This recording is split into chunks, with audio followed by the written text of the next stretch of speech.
Welcome to the Peace Vision podcast. At Peace Vision, we are a portal for positive change. And when it comes to positive change, the man sitting next to me is all about that.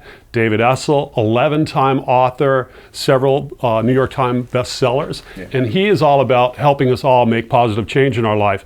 Today, the topic is going to be about fear. How do we deal with it? How do we recognize it? And more importantly, what do we do about it? David, hey, welcome. John, welcome. You know, fear is probably one of the greatest emotions that holds us back from experiencing who we really are. So there are people that are afraid of relationships. There are people that are afraid of public speaking. There are people who are afraid of going to networking events, right? There are people who are afraid of being alone, John. You know, they always have to have someone in their life. So there's an immense amount of fear that runs through our country and the world every day.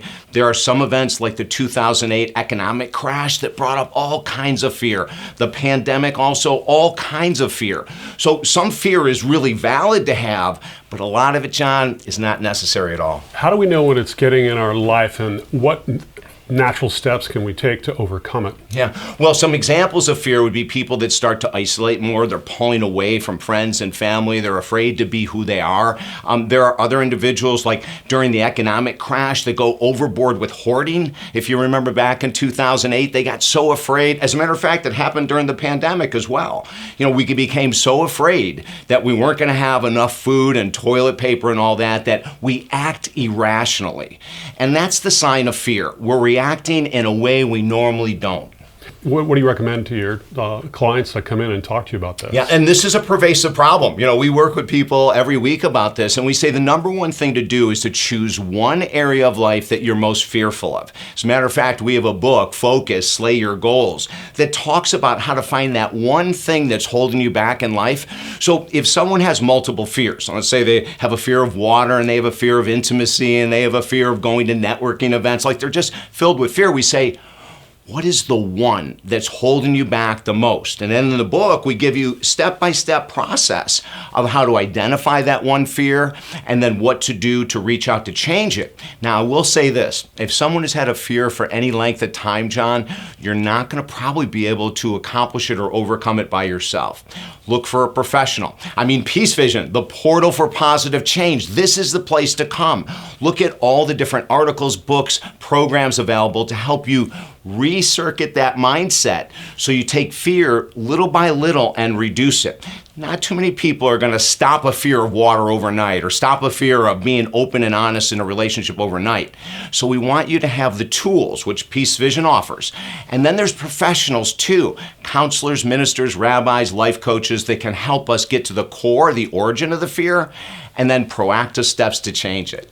You know, in my own life, I always think about fear, and I think of it as an address that you live. You wake up and you kind of choose to be there. Mm-hmm. And then I think, well, what's the opposite address of fear? And to me, it's faith. Because when you're living in faith, you don't have that knot in your stomach. You're not worried about the rent, about whatever it is you're worried about. Yeah. You have faith that will be taken care of. And what it does to my own body is it allows me to relax, breathe, and feel at peace, right? Exactly. If you guys are interested in David's new book, Focus, I think you'll enjoy it a lot. You can find it on the Peace Vision website. So what else have we got to talk about today, David? Well, with fear too, I just want to make this one important point, and that is this.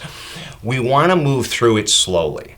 You know, anytime someone tries to crash their fear and they say, oh, that's it, I'm just going to go and get married. I've been afraid of intimate relationships. I'm just going to jump into the fear. We say, time out, time out. Create a step-by-step program where you slowly ease into releasing fear. You know, you mentioned faith. It should be one of the many tools people use to help to eradicate that fear. The more tools you have, the better the chance of being successful, John. And I think people will get a lot out of just knowing what we're discussing right now. There is an endpoint. We have clients that were incredibly afraid of water, that we have them swimming now. We have clients that were incredibly afraid of networking events. We have them going in filled with confidence. We have clients, John, that were afraid of being open and honest with their partner because they didn't want to be rejected, judged, criticized, or abandoned. But with the process we teach, they're all moving forward slowly, surely to a new them. A new them, which means more peace in your life. Thanks for joining us.